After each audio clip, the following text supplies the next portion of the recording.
I got a call from my cousin who said that he, his brother, his dad, and his best friend were using an Ouija board in their basement. Prior to starting, they took a large porcelain doll out of the room because it was creepy and placed it in an adjacent room face down on a pile of towels.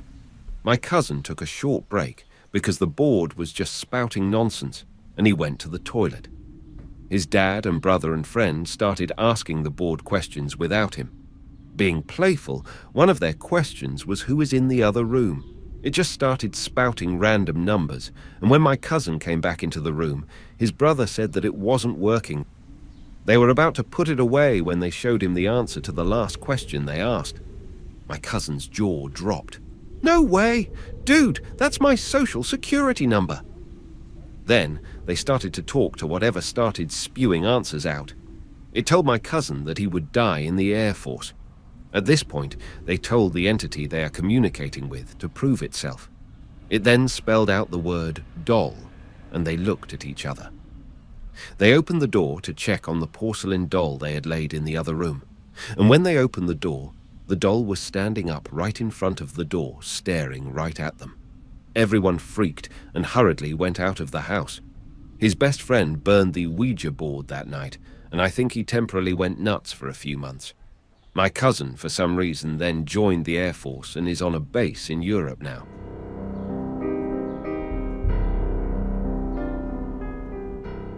My wife and I had some unexplained things going on in the house we were renting.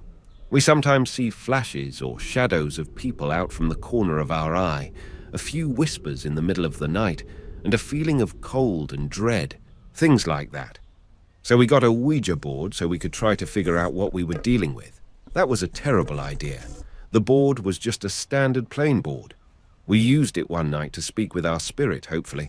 What we didn't realize is that Ouija boards might open the door for anything to come through and speak.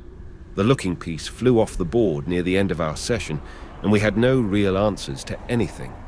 Then, things got worse. The TV and radio were going on by themselves. The bathroom faucet would suddenly run full blast in the middle of the night, and the furniture would be moved when we wake up in the morning. My wife says I got possessed one night, standing on the bed, looking down at her and speaking in an unknown language. I can't validate this as I do not remember anything. After that, we broke our lease and moved out.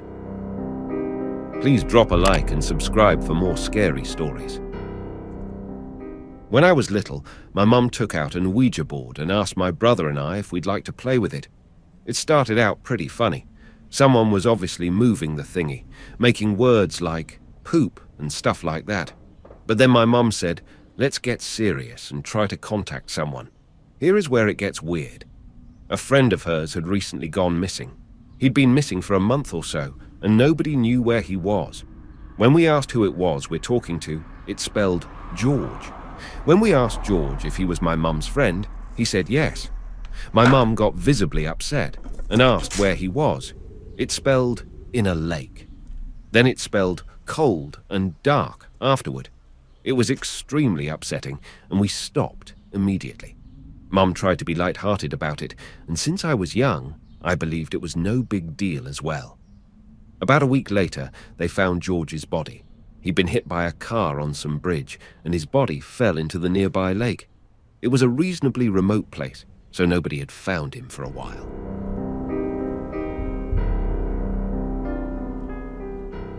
When I was about 14, my best friend had a sleepover birthday party. Being the silly little girls we were, we decided to make an Ouija board to use, not really knowing any of the rules like making it say goodbye after a session. After an hour or so, I wandered off to read some tarot cards and watch the rest of The Exorcist with the other couple of girls who didn't want to commune with spirits. Here's where it got weird. After I left, it seemed like a new spirit joined the session and talked to my friends. It said his name was Max, and he was looking for me. I've never known a Max in my life. My friends yelled out what he was saying as it moved, and I was writing off as them teasing me. However, it started giving them information about me that no one at that party knew. He said little things that only I would know, and even the abuse I was experiencing at home. That freaked me out right out. I begged them to stop playing, even after Max tried to convince me that he was not trying to hurt me. My friends were awesome and stopped playing before I started crying, and I thought that was the end of it. The next time I saw an Ouija board was the next year, and only one girl from the original party was among the group. We were baking a cake, so when the buzzer went off, she and I headed up to take it out of the oven. When we got back to the group, another girl turned to me and asked, "Who's Max?" Apparently he stuck around after that first time. If my friends want to use a Ouija board, they don't invite me over unless they want to speak to Max. He's always around. I would sometimes see a faint shadow of a person at the corner of my eye, but it disappears the moment I looked. I don't feel threatened or scared, though. A few times in my life, I've heard a voice call out my name. It usually makes me stop for a moment. A couple of times, I would have been in the path of a car going too fast had I not heard the voice. I believe Max has stuck around to be helpful. I would never have known about him had we not pulled out that Ouija board that day.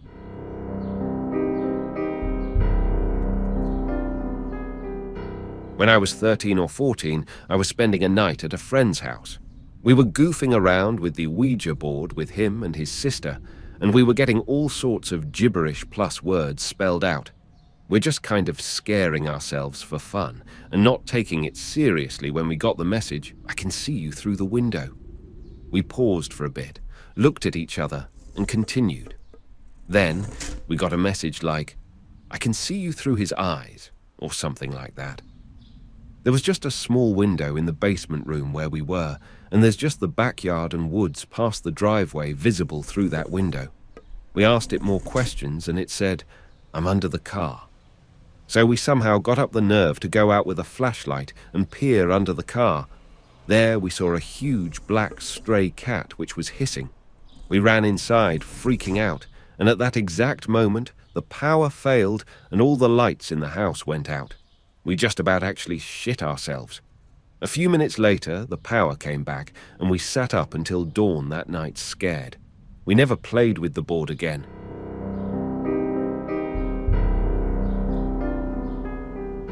My wife told me this story about an experience she had with an Ouija board. This happened while she was in high school, sometime in 1986. She had a friend named Johnny who was suffering from cystic fibrosis and some other debilitating illness. He had been hospitalized as a result. Both she and her friend Shelley visited Johnny regularly in the hopes of keeping his spirits up and for a quick recovery. One night after visiting Johnny, they were at Shelley's when they decided to try out an Ouija board. After a while, they started communicating with a spirit who seemed to know a lot about them that it really shouldn't. After some banal questions about boys and general questions one would expect teenaged girls to ask, my wife decided to ask about Johnny and his condition. The board quickly spelled out the 24th of June, 1987. Johnny won't have to worry anymore. Then the board spelled goodbye. My wife and Shelley were so convinced that the board was giving them a date for recovery that they actually wrote the message down and sealed it in an envelope. The following year, on June 24th, it turned out that Johnny indeed no longer needed to worry about his condition. It was the day he died.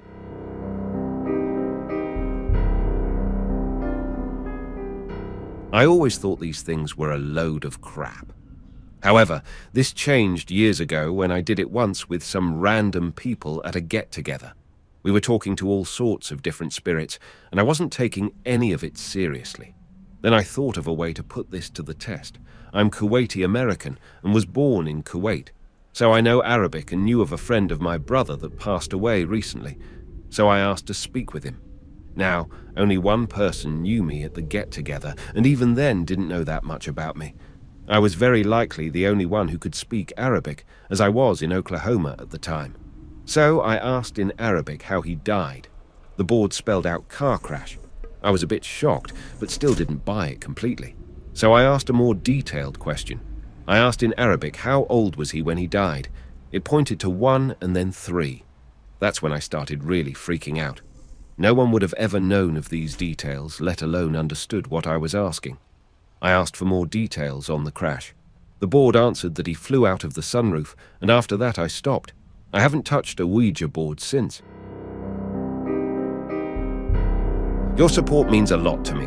Please drop a like and subscribe to Eerie Echoes for more horror stories. As always, thank you for watching.